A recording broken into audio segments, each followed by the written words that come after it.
Thank you, Mr. Chairman.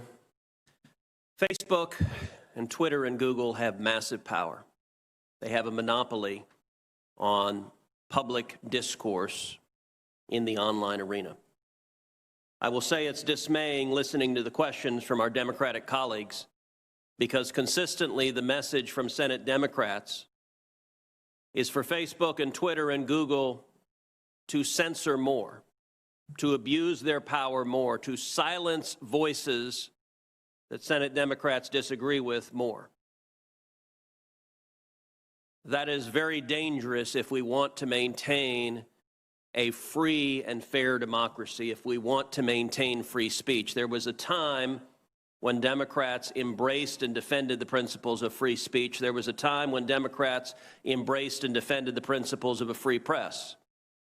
And yet there's an absolute silence from Democrats speaking up for the press outlets censored by big tech. There's an absolute silence for Democrats speaking out for the citizens silenced by big tech. Instead, there is a demand, use even more power to silence dissent, and that's a totalitarian instinct that I think is very dangerous.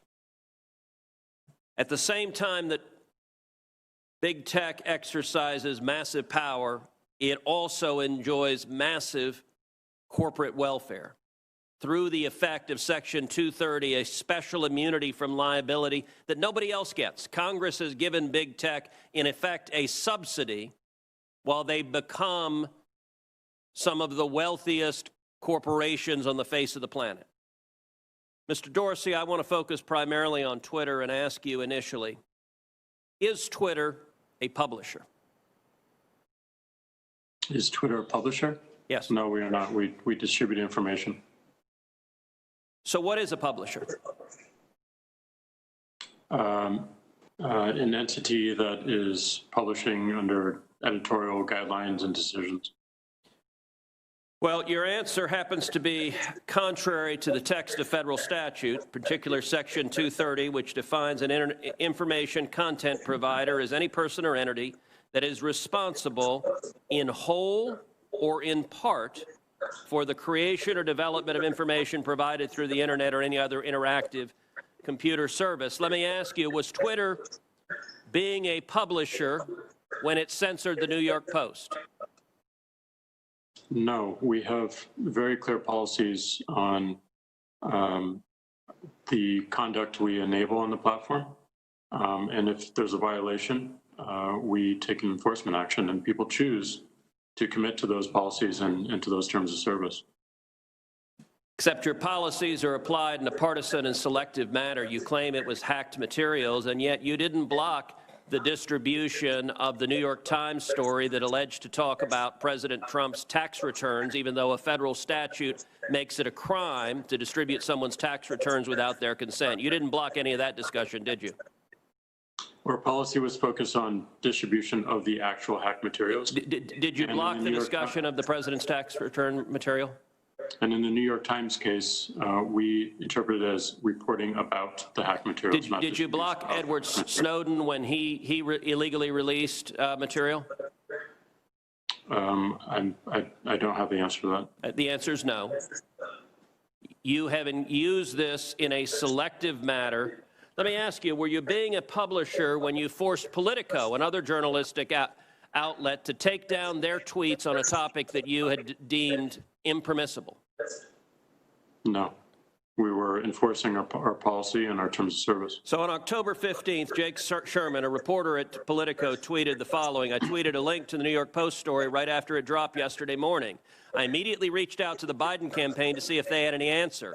I wish I'd given the story a closer read before tweeting it. Twitter suspended me. So you actually have a reporter reporting on a story, asking the other side for comment.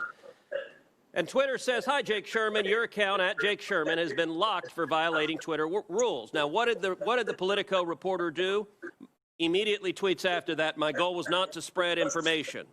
Well, that's a little worrisome just in and of itself. My goal was to raise questions about the story. Oh, my overlords in Silicon Valley, I was attacking the New York Post. You don't understand. I was attacking them, as I did in subsequent tweets, and see how the Biden campaign was going to respond. They later did respond. And then, not long after, Jake Sherman comes back with, my account is clearly no longer suspended. I deleted the tweet. When Twitter is editing and censoring and silencing, the New York Post, the newspaper with the fourth highest circulation in the country, and Politico, one of the leading newspapers in the country, is Twitter behaving as a publisher when it's deciding what stories reporters are allowed to write and publish and what stories they're not?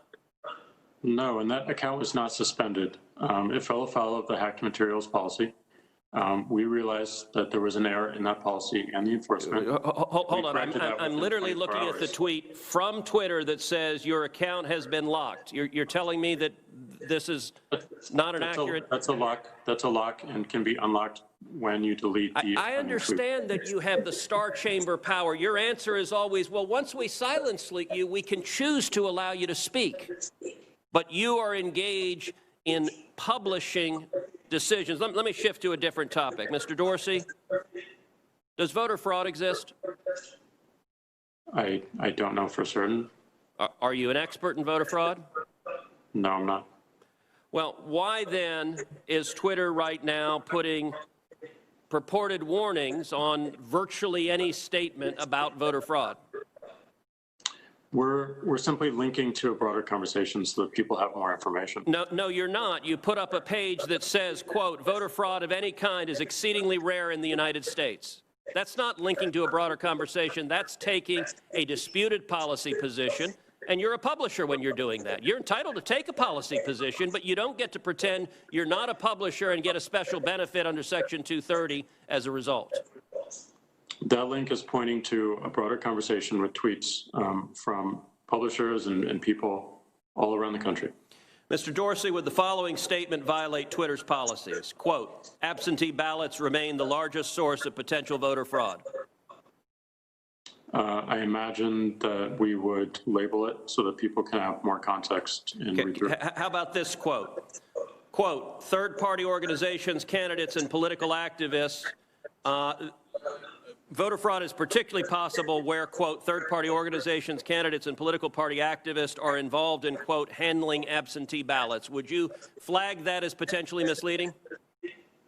I don't know the specifics of how we might enforce that, but I imagine a lot of these would have a label pointing people to a bigger conversation. Well, you're right. You would label them because you've taken the political position right now that voter fraud doesn't exist. I would note both of those quotes come from the Carter-Baker Commission on Federal Election Reform. That is Democratic President Jimmy Carter and former Secretary of State James Baker. And Twitter's position is essentially voter fraud does not exist. Are you aware that just 2 weeks ago in the state of Texas, a woman was charged with 134 counts of election fraud? Are you aware of that? I'm not aware of that. If I tweeted that statement with a link to the indictment, would you put a warning on it that says, well, the Democratic Party position right now is voter fraud doesn't exist? I don't think it's useful to get into hypotheticals, but I don't believe so. You don't believe so? Well, we're going to test that because I'm going to tweet that and we'll see what you put on it. All right. Yesterday, Mr. Dorsey, you and I spent a considerable amount of time on the phone, and you said that you wanted to embrace transparency. So I want to ask you, I have asked Twitter, I've asked Facebook multiple times, how many times have you blocked Republican candidates for office, their tweets or their posts in 2016, and 2018, and 2020? How many times have you blocked Democratic candidates for office? How many times have you blocked Republican office holders? How many times have you blocked Democratic office holders? Twitter has repeatedly refused to answer that question with specific hard data and cataloging the examples. In the interest of transparency, which you said you want to embrace, will you commit in this hearing right now to answer those questions in writing? And we'll exactly what we want to do. Question. Okay. I'm sorry, Mr. Dorsey, I didn't hear you. That's exactly what we're pushing for as we think about building upon 230. Is that a yes that you will answer those questions in writing?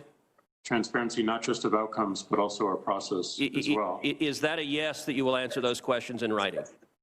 We'll certainly look into it and see what we can do. And actually answer them and not give lawyerly doublespeak about why you're not going to give specifics. Answer them. Will you commit to this committee that you will answer those questions? We're going to work to answering broader transparency around outcomes. All right, that's a no. Mr. Zuckerberg, how about you? Will you commit that Facebook will answer those specific questions, cataloging the number of instances in which Democrats in 16, 18, and 20 have been silenced versus the number of instances in which Republicans have been silenced on Facebook?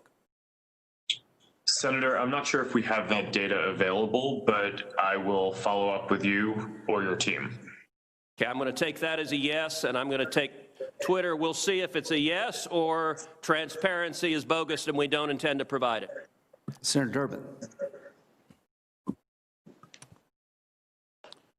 Thank you, Mr. Chairman. We live in a dangerous world. Issues of national security,